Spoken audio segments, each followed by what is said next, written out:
Hello friends, இன்றைக்கி என்ன ஸ்பெஷல்னு பார்க்கலாம் வாங்க. நானே புதுசாக ட்ரை பண்ணிகிட்ருக்கேன். ஸோ புதினா சாதம் தான் செய்ய போகிறோம். ஸோ புதினா, அதுக்கப்புறம் கருவேப்பிலை கொஞ்சம் மிக்சியில் போட்டு அரைச்சி எடுத்துக்கோங்க.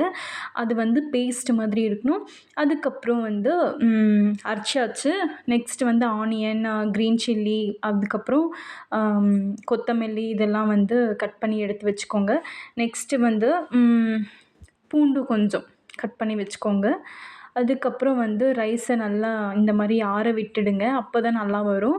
நெக்ஸ்ட்டு வந்து ஆயில் அது போட்டு கொஞ்சம் கடுகு இதெல்லாம் போட்டு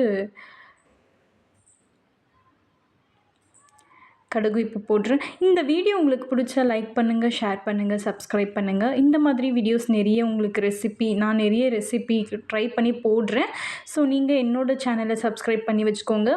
ஸோ இப்போ வந்து சீரகம், இந்த உளுந்த பருப்பு, அப்புறம் இதெல்லாம் போட்டாச்சு. நெக்ஸ்ட் ஆனியன், அப்புறம் இந்த பூண்டு, கார்லிக்கு இதெல்லாம் போட்டு, க்ரீன் சில்லி இதெல்லாம் போட்டு நல்லா ரோஸ்ட் பண்ணணும். ஸோ கொஞ்சம் ப்ரௌனிஷாக வர்ற வரைக்கும் ரோஸ்ட் பண்ணுங்கள். நெக்ஸ்ட் வந்து லிட்டில் பிட் சால்ட் வந்து அதுக்கேற்ற மாதிரி கொஞ்சமாக போட்டுக்கோங்க.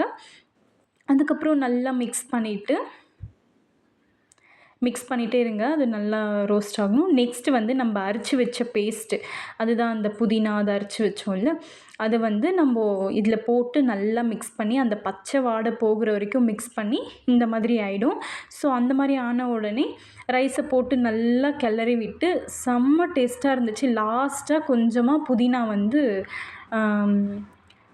கொத்தமல்லியும் புதினாவும் லைட்டாக கட் பண்ணி மேலே தூவி விட்டுருங்க. நல்லாயிருக்கும். டேஸ்ட் வந்து சூப்பராக இருக்கும். நீங்களும் ட்ரை பண்ணி பாருங்கள்.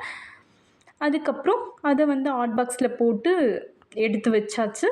நெக்ஸ்ட் ஹாட் பாக்ஸில் போட்டு எடுத்து வச்சுட்டு கொஞ்சம் இது வந்து சின்ன பசங்களுக்கும் நீங்கள் கொடுக்கலாம். ஏன்னா வந்து கருவேப்பிலை அதெல்லாம் எடுத்து வச்சுருவாங்க சைடில். ஸோ இதெல்லாம் மிக்சியில் போட்டு அரைச்சி அது அவங்களுக்கே தெரியாத அளவுக்கு நம்ம டேஸ்ட்டாக கொடுக்கலாம். ஸோ இந்த மாதிரி நீங்கள் ட்ரை பண்ணுங்கள். நீங்கள் ட்ரை பண்ணி உங்கள் வீட்டில் பசங்க லைக் பண்ணி சாப்பிட்டாங்களா இல்லையான்னு சொல்லிட்டு கமெண்ட் பண்ணுங்கள். ஸ்கூலுக்கும் இந்த மாதிரி பண்ணி கொடுங்க. கண்டிப்பாக அவங்க சாப்பிடுவாங்க. இந்த மாதிரி வீடியோஸ் வேணும்னா சப்ஸ்கிரைப் பண்ணி வச்சுக்கோங்க. பாய்.